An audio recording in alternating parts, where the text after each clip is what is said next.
A nightmare scenario is unfolding right now for the Toronto Blue Jays and their current star first baseman, Vladdy Jr. After not signing a contract extension before spring training began, we knew that there would be some rumblings about where he would go next or some potential landing spots, but it's already begun. And the Blue Jays have only played two spring training games, with Vladdy just getting two at bats to his name. And yet here we are discussing who the next team he's going to play for is. So we'll break that down and much more on this episode of 3 Up, 3 Down.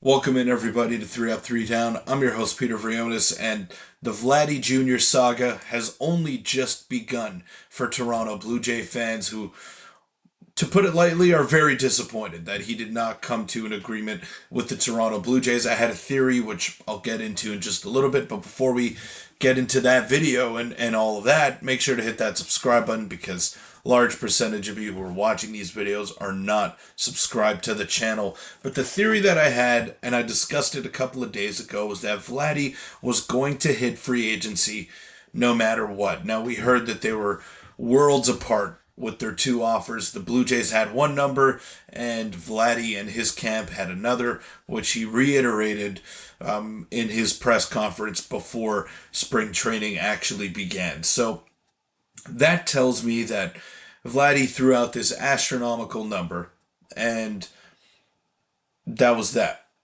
If they didn't come to terms, if they didn't agree to that astronomical term that Vladdy threw out there, then it was no deal. Then he was going to hit free agency, and I think that's why he threw that out there.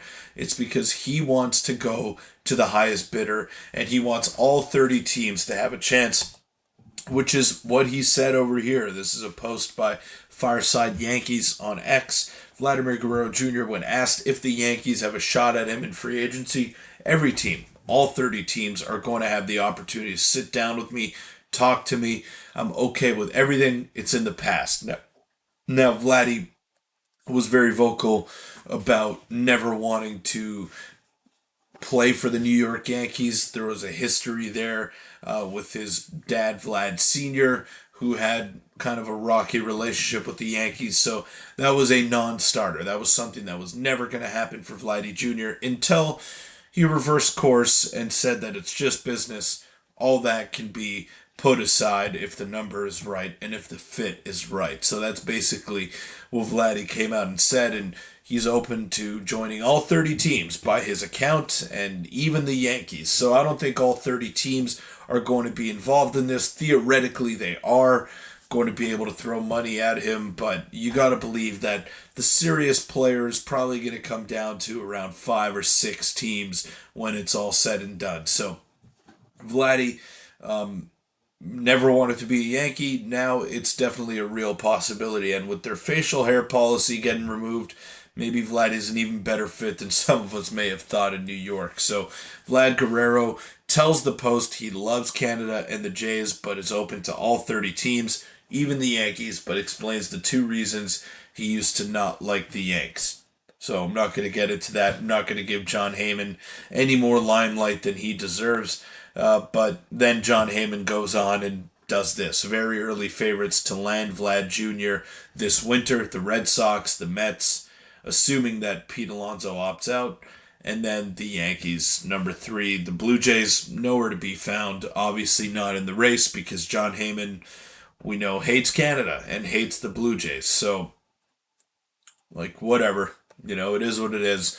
At this point, it's going to be a distraction all season long, really, for the Blue Jays, and that's exactly the opposite of what Vladdy wanted. He didn't want it to be a distraction, but then he goes around and he turns around and he's liking posts of him in a Yankees jersey while he is under contract with the Blue Jays. So I get that the front office shoulders all the blame here in this situation, and Blue Jay fans absolutely hate Ross Atkins and Mark Shapiro. I get all of that, but at the same time, we have to acknowledge that Vladdy is definitely not an angel in this situation. And no pun intended, he might end up being an angel once the offseason rolls around. But Vladdy is not a saint in this whole ordeal. He has allowed it to drag on. He has allowed it to become a distraction, and now the two sides seem to be kind of in a standoffish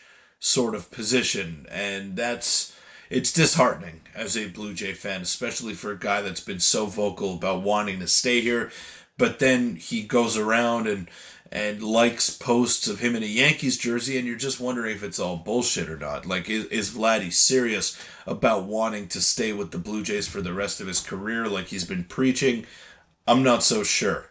Now, you see things like this, and I mean, it could be a leverage play as well. Vladdy has all the leverage in this situation because he knows he's going to free agency now. All he has to do is play well and show that he is one of the best hitters in baseball, which he is, but he's also had seasons where he hasn't been one of the best hitters in baseball, where he's been slightly above average, and that doesn't necessarily warrant a $45 million a year contract. So, Vladdy, great player, but he's not of the ilk of Juan Soto and Shohei Ohtani, which is a reason why those guys are getting contracts worth 700 plus $1 million.